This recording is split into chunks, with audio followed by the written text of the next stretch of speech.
Shalom Bapak Ibu Saudara yang dikasihi Tuhan. Seri pengajaran hari ini berjudul Kata Percaya dalam Yohanes 3 ayat 16. Ayat ini sering muncul dalam momen-momen Natal, yang mana dikatakan karena begitu besar kasih Allah akan dunia ini, sehingga Ia telah mengaruniakan anaknya yang tunggal, supaya setiap orang yang percaya kepadanya tidak binasa, melainkan beroleh hidup yang kekal. Yohanes 3 ayat 16. Kata kunci agar bisa beroleh hidup yang kekal dalam ayat di atas adalah kata percaya. Dengan demikian, kata ini harus dipahami dengan benar. Pemahaman yang salah akan berpotensi membawa kepada kebinasaan. Sayangnya, sejauh ini kata percaya ini dipahami secara dangkal atau sempit.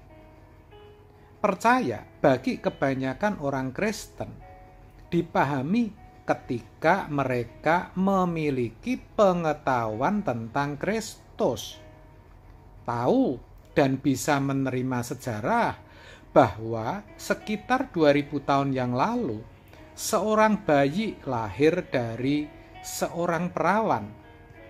Namanya disebut sebagai penasehat ajaib, Allah yang perkasa, Bapa yang kekal, dan Raja damai. Tahu bahwa Yesus mati untuk menebus dosa dan menyelamatkan manusia, dan setuju akan hal itu. Saudara, percaya atau iman seperti itu sebenarnya belum bisa dikatakan sebagai iman. Itu baru namanya pengaminan akali, yang artinya pengetahuan yang bisa diterima oleh akal. Iman yang seperti ini tidak akan membawa kepada perubahan hidup. Sekali lagi, itu bukan iman yang benar, bukan iman yang menyelamatkan. Biasanya, orang yang lahir dari keluarga Kristen, yang otomatis sudah menjadi Kristen sejak lahir, ketika tidak mendapatkan pengajaran benar yang cukup memadai, biasanya memiliki iman yang seperti itu, saudara. Ada juga yang memahami iman dalam Yohanes 3 ayat 16 sebagai suatu keyakinan yang kuat. Banyak hamba Tuhan yang mengajarkan agar jemaat memiliki keyakinan yang kuat. Semakin kuat keyakinan seseorang, semakin mungkin orang itu akan mengalami apa yang diinginkan atau dikehendakinya. Menurut mereka, itulah yang namanya iman. Jadi, tidak heran ketika sakitnya belum sembuh, doanya belum dijawab, orang berkata, kamu harus percaya sungguh-sungguh kepada Tuhan. Dengan kalimat lain, kamu harus memiliki keyakinan yang kuat. Atau bisa ditafsirkan, karena kamu belum percaya sungguh-sungguh, makanya sakitmu tidak sembuh, makanya doamu tidak dijawab.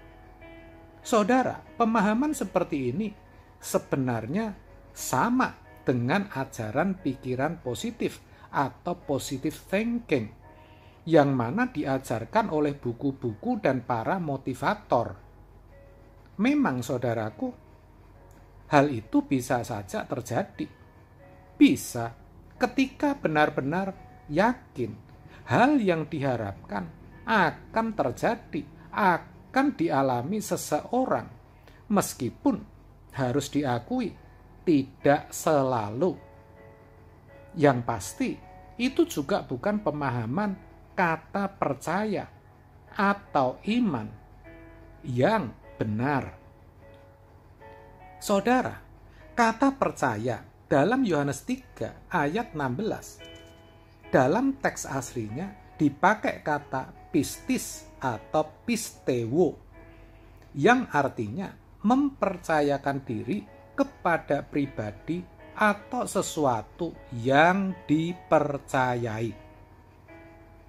Tentu, dalam hal ini konteksnya adalah mempercayakan diri kepada Yesus. Namanya mempercayakan diri, pasti ada objek atau sesuatu yang dipercayakan. Apa itu? Yaitu kehidupan sesudah kematian.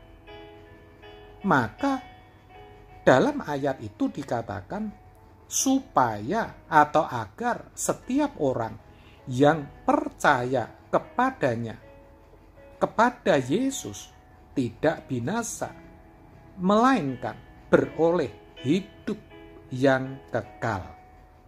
Itu berarti ada hubungan timbal balik.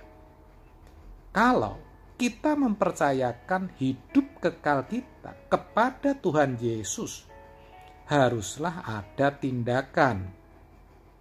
Ada sesuatu atau perbuatan yang kita lakukan, yang kita kerjakan.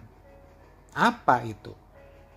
Ya, kita menyerahkan segenap hidup kita dalam pengaturan, kendali, dan kehendaknya.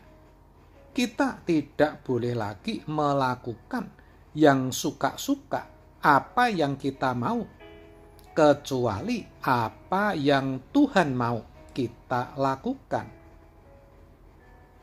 Harus ada perjuangan untuk itu, saudara. Itulah pistis atau percaya yang dimaksud dalam Yohanes 3 ayat 16. Tanpa tindakan, percaya belum bisa dikatakan sebagai percaya atau iman. Tanpa tindakan, iman adalah kosong. Maka iman yang menyelamatkan, iman yang membawa kepada hidup yang kekal adalah iman yang diwujudkan dalam bentuk tindakan. Yakobus 2 ayat 20. Dengan demikian, saudara, sekarang kita mengerti dan mari kita sadar, jangan sampai kita salah memahami kata percaya dalam Yohanes 3 ayat 16. Sehingga kita hidup dalam pasivitas dan tidak berbuat apapun. Lalu merasa karena sudah menjadi orang Kristen pasti akan selamat. Karena begitu besar kasih Allah. Nah, biasanya kan seperti itu. Jangan begitu, saudara. Ingat, iman atau percaya itu tindakan. Oleh sebab itu, mari, kalau kita masih memiliki pemahaman yang salah, kita berubah, kita bertobat, kita wujudkan, kita buktikan percaya kita dengan satu tindakan atau perbuatan. Amin. Tuhan Yesus memberkati.